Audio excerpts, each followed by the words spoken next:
Bitkey had an announcement this week, which I think is a really cool new service feature or service they provide, which improves privacy. Like a month ago, we talked about one privacy enhancement for Bitkey. Now we have a second one. This one is not really part of the software or the product. It's how it's delivered. Yeah.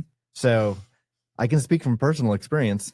When I first got into the space in a serious way in 2017, I bought a Ledger. I'd done some homework and learned about Trezor and Ledger, and those two seemed like the best products at the time. And decided to buy a Ledger. And I just, I went to the website and filled out the form and just gave me your social security number and just I don't know, bought something. Like I was not steeped in opsec yet. And I just, I delivered it to my house. Well, then a few years later, I learned that either their database or their third-party database, whatever, it got hacked. Yeah. And so my home address was revealed, my email, my phone number. So now I get daily spam and phishing texts and emails. I'm just like completely desensitized to that because I get it so often. And I moved away from that address. So hopefully the people living there have not had any issues. But it's crazy, right? So that really bothered me. And so with Bitkey, like when it was originally launched, you couldn't buy with Bitcoin.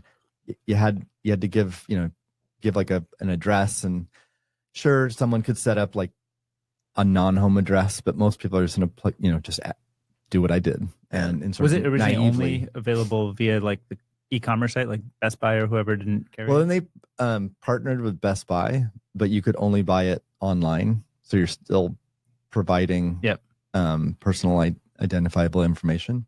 And even then it feels a little weird, like at Best Buy. Like, I mean, even then, do you really trust? Like, how do you know people aren't at Best Buy fucking with this in the background either? Like, I wouldn't be buying at Best Buy. That's the Bitkey product does have some remote attestation to help protect against that. So better than other products. But in any case, what they just announced is they partnered with like FedEx, Walgreens, Kroger's, and some other entity where you can ship it to that's awesome.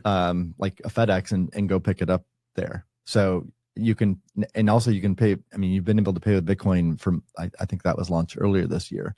So now you can go to the Bitkey website, super cool, pay in Bitcoin, and then specify, I want to pick it up at my local FedEx or whatever, and then go pick it up at FedEx. That's awesome. Which is, I think, phenomenal, right? I mean, this is like the no-brainer way to buy a product that's going to hold your private keys. Right.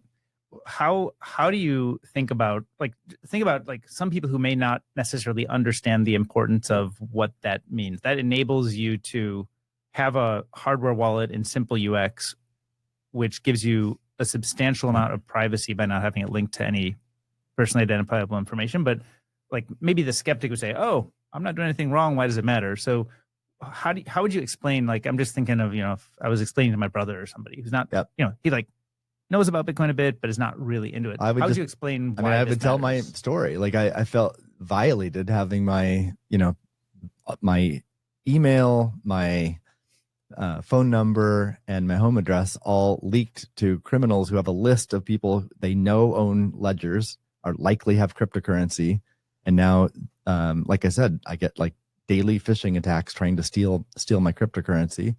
And there's certainly been some reports of people having their home invaded. I mean, so we had that 2 weeks ago in San Francisco. Yeah. Right.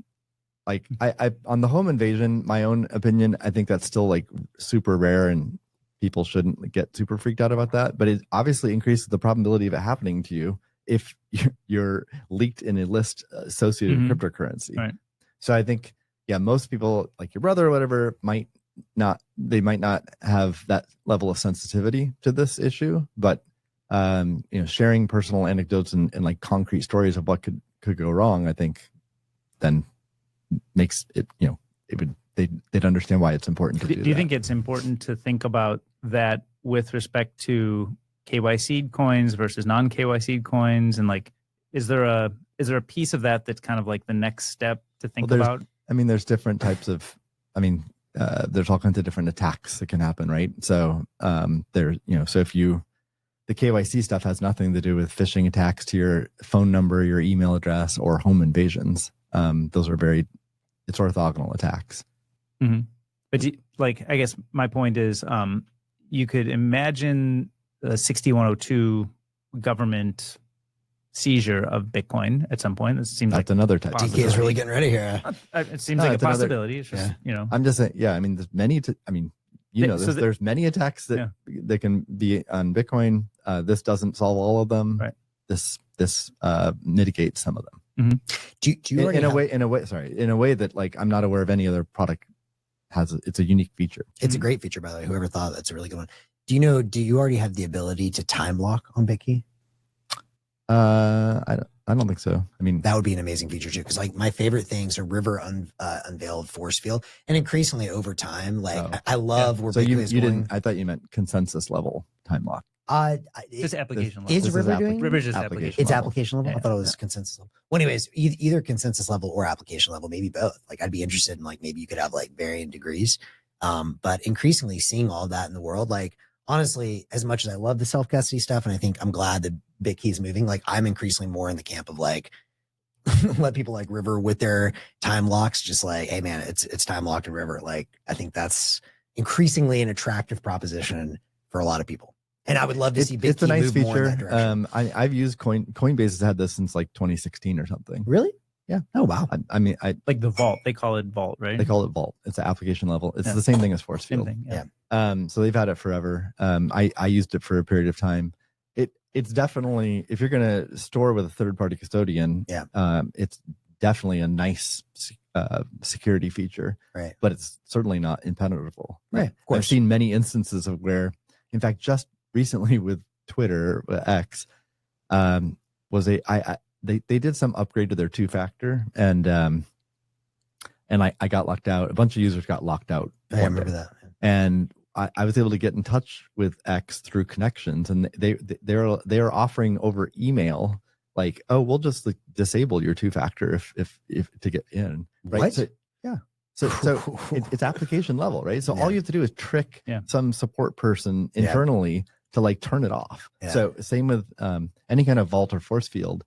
Some employee could be tricked. So it's definitely a nice security feature, but definitely not as strong as the consensus level time lock. Yeah. And then with a self-custody product like Bitkey, you'd have to do consensus level. Yeah. Yeah. Well, anyways, that would be a really nice, I think, distinguishing feature for Bitkey. Yeah.